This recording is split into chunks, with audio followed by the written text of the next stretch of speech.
Nyie mnapoajiri hao wafanyakazi, fuatilieni kwanza tabia zao, mjue wanatoka wapi.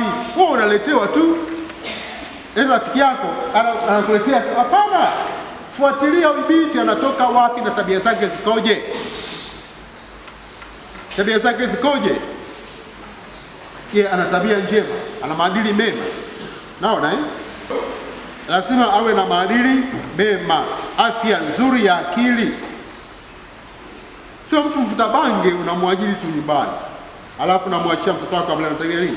Atafuta bange hapa, alafu atawafundisha na watoto wako. Atawafundisha na watoto wako. Kwa hiyo ana tabia njema, afya nzuri ya akili na uwezo wa kutunza watoto. Vivyo hivyo, mfanyakazi anatakiwa kutambua kuwa kulea mtoto si kazi ya kawaida, bali ni kushiriki katika malezi ya kizazi kijacho. Sasa wewe mwelimishe. Mwanangu, binti yangu umekuja, mtoto wangu huyu, naomba umhudumie vizuri. Wewe ni mwanangu pia, muangalie mdogo wako, tunze vizuri. Unaona?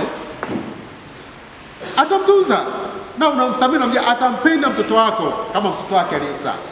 Na wengine nao wameshazaa, wanajua chungu wa kulea. Mahusiano mazuri ni muhimu sana kabisa. Mwelimishe au sigero wako.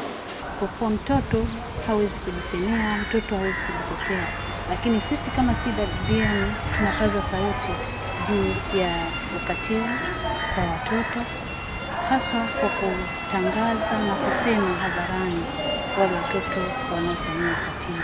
Lakini CWDM pia tunaweza tukatumia hata vyombo vya sheria kuweza mtoto huyu kupatiwa haki ya msingi ya kuishi kwa amani.